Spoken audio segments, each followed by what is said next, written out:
रामायण की कथा के अनुसार हनुमान जी जब संजीवनी बूटी लाने के लिए लंका से हिमालय जा रहे थे, मायावी राक्षस कालनेमी ने मार्ग में उन्हें रोकने का प्रयास किया था। वो रामनामी ओढ़कर राम भक्त बन गया और हनुमान को भ्रमित करने लगा ताकि वे अपने लक्ष्य से भटक जाएं। टीवी सीरियल में त्रेता युग का ये सीन आपने भी देखा होगा, लेकिन अब कलयुग के कालनेमी का ये दृश्य देखिए। हनुमान रूपी हिंदू समाज को छलने के लिए एक बार फिर से कालनेमी रामनामी ओढ़कर पहुंच गया।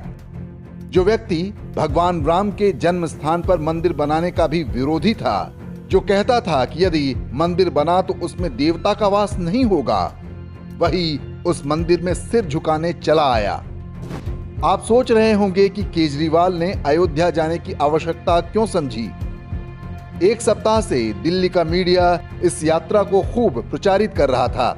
इसे केजरीवाल का बड़ा राजनीतिक दांव बताया जा रहा था। फुल पेज विज्ञापनों की माया है कि दिल्ली के मीडिया ने इस कथित तीर्थ यात्रा का असली कारण छिपा लिया, लेकिन स्थानीय समाचार पत्रों ने सारी पोल खोल दी।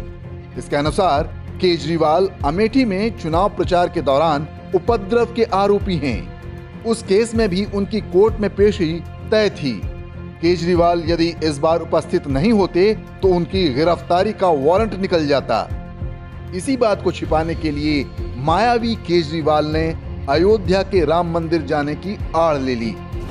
अरविंद केजरीवाल का हृदय परिवर्तन हो जाएगा, इसकी किसी को आशा भी नहीं करनी चाहिए। राजनीति में आने से पहले वे मदर टेरेसा के ईसाई मिशनरी में काम करते थे, लेकिन स्वयं को नास्तिक बताते थे।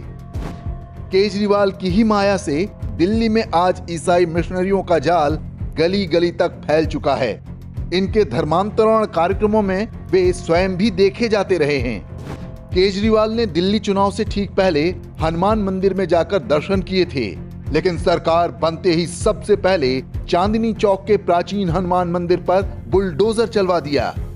केजरीवाल की ही माया है कि दिल्ली में दिवाली मनाने पर प्रतिबंध लगा हुआ है, लेकिन पाकिस्तान की जीत पर पटाखे छोड़ने की पूरी छूट है। केजरीवाल ही हैं जो हिंदुओं के टैक्स के पैसों से मस्जिदों के अशराफ मौलवियों को हर महीने 18,000 रुपए वेतन देते हैं, लेकिन पुजारियों को एक पैसा नहीं मिलता। वर्ष 2020 में केजरीवाल की ही अगुवाई में दिल्ली में हिंदुओं के नरसंहार के लिए डायरेक्ट एक्शन डे की तरह का षड्यंत्र रचा गया था।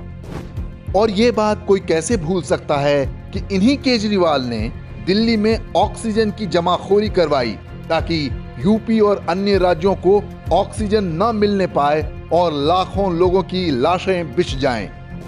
केजरीवाल के ऐसे कुकर्मों की सूची बहुत लंबी है।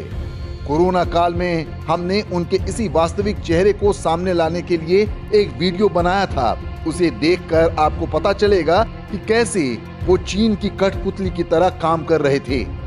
इसका लिंक आप इस वीडियो के डिस्क्रिप्शन और कमेंट में पा सकते हैं। रही बात मायावी कालनेमी राक्षस की, तो सारे मायाजाल के बाद भी वो हनुमान को लक्ष्य से भटकाने में सफल नहीं हो पाया था। हनुमान ने जिस तरह से कालनेमी का वध किया, उसी तरह कलयुग के कालनेमियों का वध भी अपरिहार्य है। एकजुट हिंदू समाज को ये शुभ कार्य अपने हाथों से करना है।